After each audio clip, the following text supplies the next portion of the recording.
get a bit of an insight, really. So I'll pass you straight over to Steve, really. Perfect. Thanks for having me all. I appreciate it. No, good. Thanks for coming on, though, Ben. I really appreciate it because you're busy and that, and obviously just dropping in between training and everything else. It's great to sort of.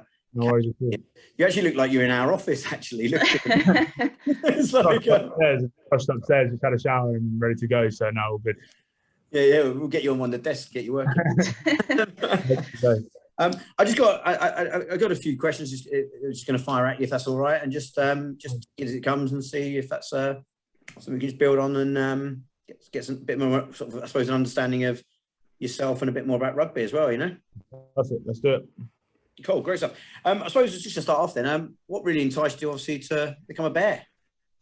Obviously, you know, coming from a difficult situation, Saracens, there was a few clubs that were options, and Pat rung me on an afternoon and sold me the philosophy of what Bristol were trying to do on and off the pitch, and it sounded like something I really wanted to get behind. So at the end, it was an easy decision. Obviously, a tricky time with COVID and relegation and everything. So, but no, obviously incredibly happy to be here and fortunate that Pat gave me the opportunity to experience something different in a different city. Yeah, no, definitely. And obviously, because you mentioned there about being part of Saracens, obviously Bristol and most recently England. Well done on those caps there. Really, what we're trying to sort of find out is what key things do you take from being part of a high performance environment? Yeah, I mean, one thing that's for anyone who knows rugby, obviously Bristol and Saracens play the game incredibly differently, and it just showed me, to be honest, naively, I thought there was only one way to play the game, one way to structure a week, one way to prepare as a team, and I think if I've learned one thing, there's plenty of ways to skin a cat, and I think trying to be as open as possible to all ideas, because at the end of the day, they're coming from people with experience, with your best interests at heart, and something that I've had difficulties understanding here at Bristol, but at the end of the day, we've been incredibly successful, and eventually we've got there. So that's probably the big thing that stood out for me with both the transition from different clubs, but also with England, it's incredibly intense, incredibly different, but again, it's different, and it was mixed emotions about the whole campaign. But now we like I said, many different ways to skin a cat. Yeah. And what's the sort of culture like at Bears then? I would say, I've said it in the media before, but genuinely one of the best environments I've been a part of. There's no egos, and if they are, they get quickly washed away. Pat runs an incredibly structured week, incredibly structured culture, and one that by now is its own living organism, and it's evolving daily. And we're led by some incredibly impressive and genuinely good people, which always helps. So look, the culture's brilliant, the training's brilliant, everyone's brilliant, and I'm really enjoying it. Yeah, because I've been fortunate to come up to the training ground, which is just phenomenal anyway, and just seeing the culture there. So where would you sort of weight that with the success of the club? Would you put it on the culture as such then? I think that's where it starts, to be honest. I think you can have the players, you can have the game, you can have the coaching staff, you can even have the facilities, but if you don't have the culture, the drive, the internal intrinsic drive from the whole group, then you're never going to achieve anything sustainably. And I think that's the most important thing, is that everyone can achieve something for a season. Winning's pretty easy. So once you start winning, it's a pretty infectious thing to do. But to do something sustainable over a long period of time, which obviously Pat is incredibly impressive at doing here. So that's the thing that stands out for me. And just finally on that sort of culture bit, because it's a real interest to us, because obviously that's what we try to build, is a culture within our business.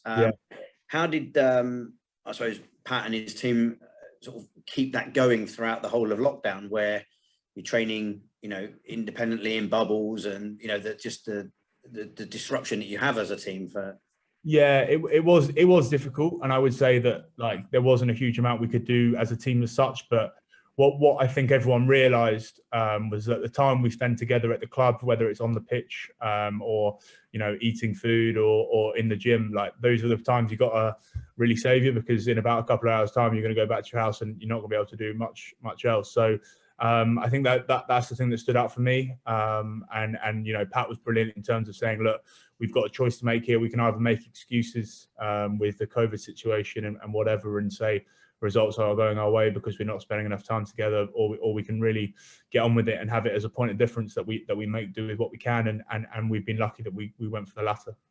Yes, and definitely showing in the success at the moment.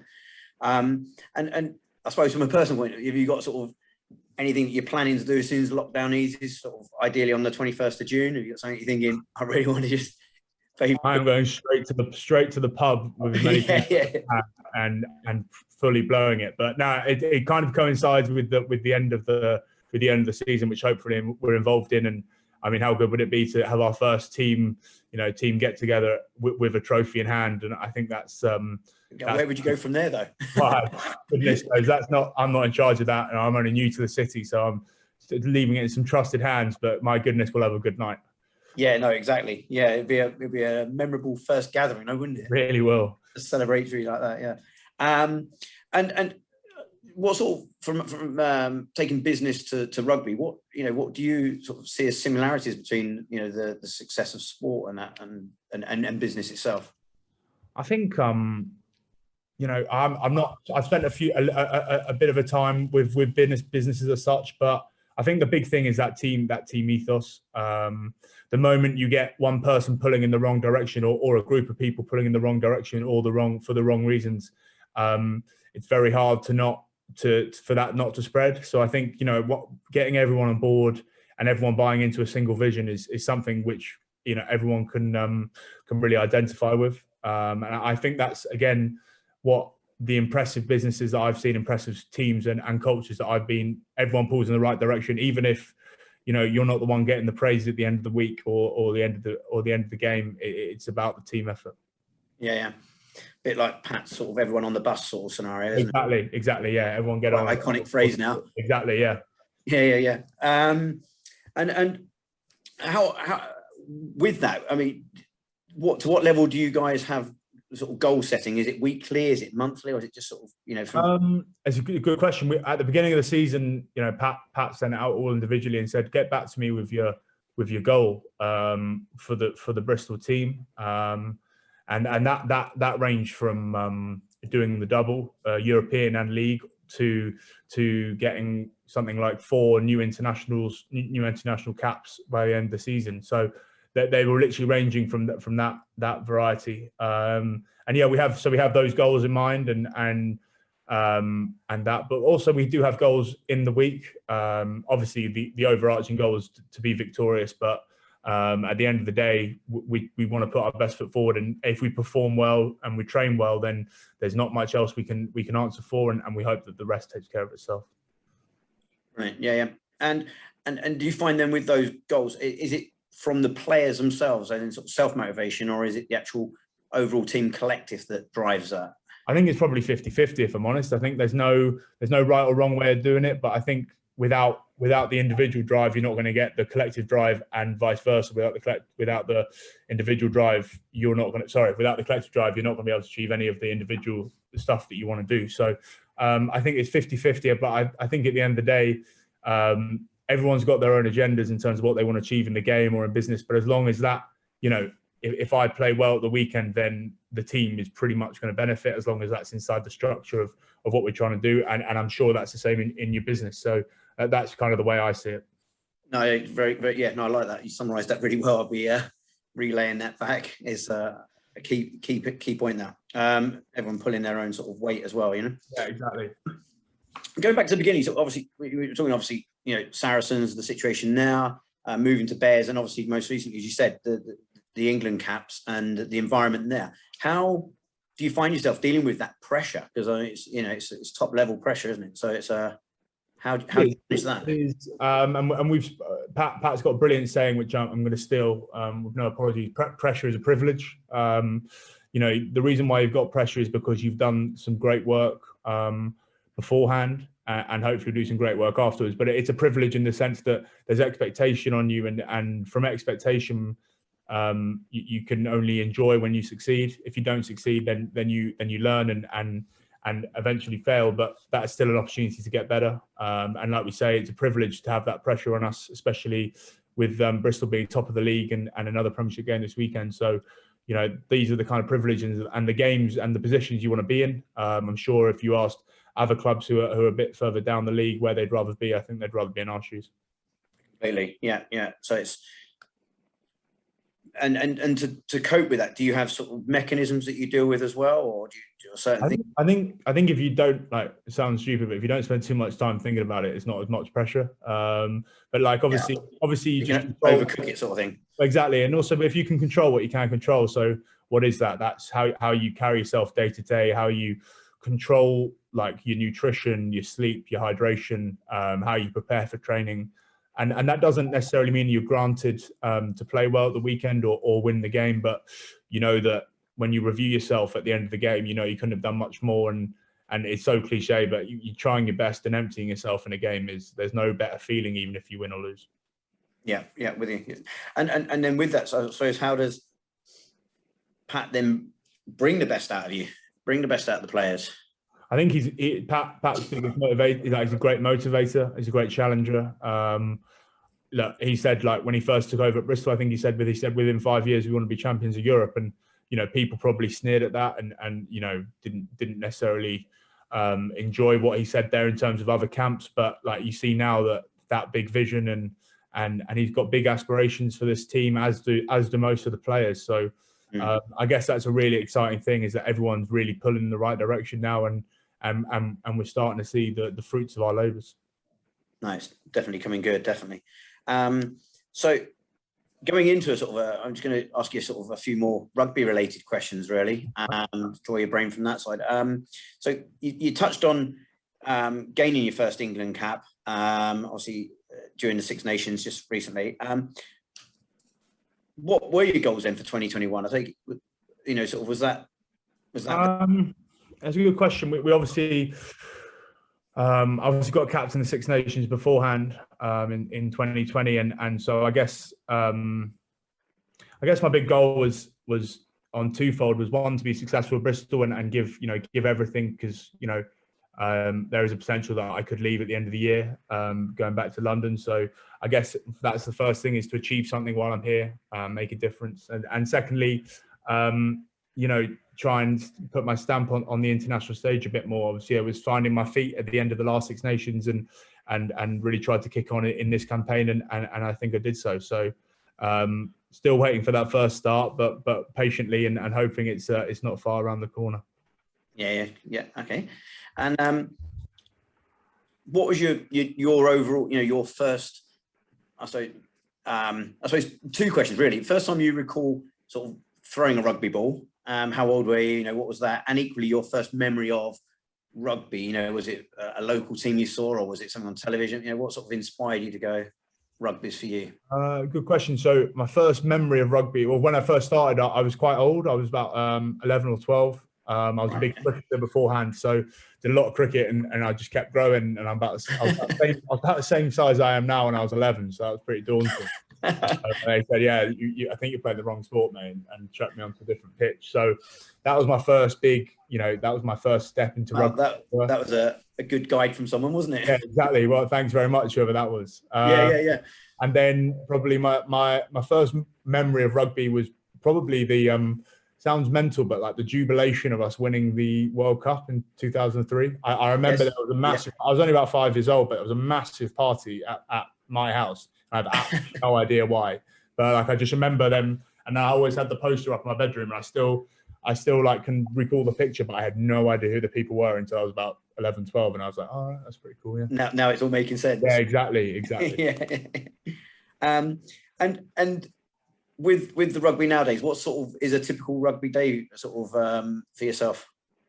So if I give today, for example, we were up about 7:05, which is actually not too bad. I'm fortunate enough to live just around the corner from the training ground, which is brilliant. And then get in, have a bit of breakfast, and then we have a meeting from about 8 till about 9:30. So quite a long meeting, reviewing the stuff we did, not yesterday, but the Tuesday before, and then we're into the gym, lifting some reasonably heavy weights. Me less so, but others a bit heavier, and then we're splitting up into forwards and backs. And for those who know, the forwards doing all the line outs and their scrums, and that's what we're doing. And then we have lunch, and then another meeting reviewing the Harlequins game from the weekend before. And then we're out on the training field, ripping in for about an hour, picking up bumps and bruises. You can see in my eyebrow. That was today's shine. Which is Today was it? That was literally the first thing I did in the training session. I couldn't believe it. I couldn't believe my luck. And then just afterwards, I actually I'm quite a big boxing fan, and I find it's a really good way to keep fit. So I was just doing some boxing with Jan Thomas for about half an hour. Hence the profuse sweating after this, but I have had a shower, so not too bad. And then home after this for a bit of food and feet up. No doubt switch the PlayStation on later and have a few hours there as well. So that's probably the evening, yeah. Pretty full day though. a very full day, 7 till 7, I call it. Yeah. And obviously we touched on the 2003 World Cup, which is a great highlight for rugby, especially obviously English rugby. What's your career highlight to date, would you say? I probably got two, to be honest. I probably one was obviously making my first cap for England. For those who remember it was the game at Murrayfield in the 2020 Six Nations, where it was blowing. We had that hurricane in, or the gale or whatever, and I've never played in conditions like it, so that always stands out. And then my second one's with Bristol, winning the Challenge Cup last year. It was just like an absolute whirlwind. We'd come off being absolutely battered by Wasps the weekend before in the semi-final of the Premiership, and it was very, like, we thought this could be bad news, and we just decided to get our heads on and give it a crack in France, and thankfully came out on the winning side. But that was a very, very good night in a French hotel full of lads. But it was a good evening, and we had a good day in Bristol afterwards. So now that's probably a big highlight of mine. Good, yeah. It sounds like it's pretty messy as well. And what tips would you give someone else to help them achieve their goals? I think, like, you can obviously say the cliche stuff, like, don't stop trying. You're always going to have failure. But my big thing is, like, you always get a lot of feedback from people, but just keep you select 2 or 3 who you really value, like in terms of advice on and off the pitch. There's a lot of noise in the world nowadays, and a lot of people who do in your best interest want to give advice. But I just find that if you select 2 or 3 in like that inner circle, as it were, and they really have your interests at heart, whether that be your parents, your girlfriend, your best mate, your housemate, or your coach, like these are the people that you really got to value and keep close and keep asking them for advice, because you don't know everything. Yeah. Okay. Yeah. Makes good sense. And then with that, do you have any sort of little quirky rituals that you do before a game? I've got far too many to list out. I'll give you a few.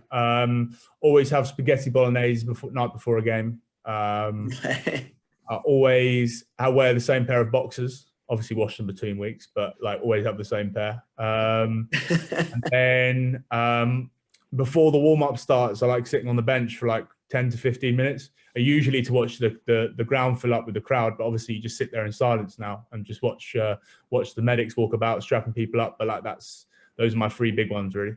Just taking it in, sort of thing. Yeah, exactly. Well, usually when hopefully you play in big stadiums like Ashton Gate, and they've got loads of fans in, and you just enjoy the sight of people coming to watch you work, and I always quite like that. But obviously that's not happening at the moment. But long may it continue. Yeah. We look forward to seeing crowds back. It'd be great, won't it? And there's been some great events this year, or great spectacular performances. Yeah, exactly. Nothing.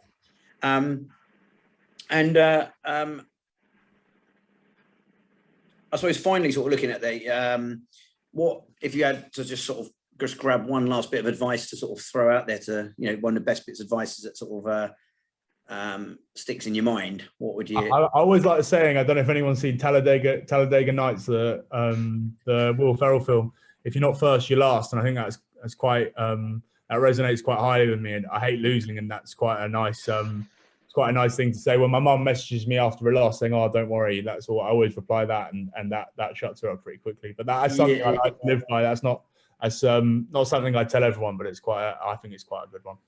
It's got to be tough when you're in an environment of, competitive people, Exactly, and that like shines through in the sports environment. So that's something that certainly I try and keep in mind. And obviously, big game this weekend. Huge game. Brilliant to be back. We've got a very strong team out, as will they, I'm sure, and it's another chance for us to pick up 5 points, but also to put another stamp on, that we are not just title contenders but favourites to win it, and that's what we're talking about, and that's certainly our motivating factor. No, it's definitely exciting when the Bears are coming out these days. So it's always a game that's well scheduled, isn't it? So exactly, it's the highlight of the weekend for my parents, I've been told. So obviously we haven't seen you at the Bears for the last few weeks, but it's been good sponsoring you. And I remember when we did, you were about, I think, two meters from the line on your first run out, and I thought I wasn't far off, was I? Yeah, and I thought he's going to score on his first run out. This is brilliant. So no, it's been good, and obviously we'll keep following, keep supporting, and look forward to obviously the rest of the season playing out. So, but thank you. Thank you very much, and hopefully we can all meet in person, have a few beers or whatever, and see you all down at the gate at some point. Yeah, that'd be good.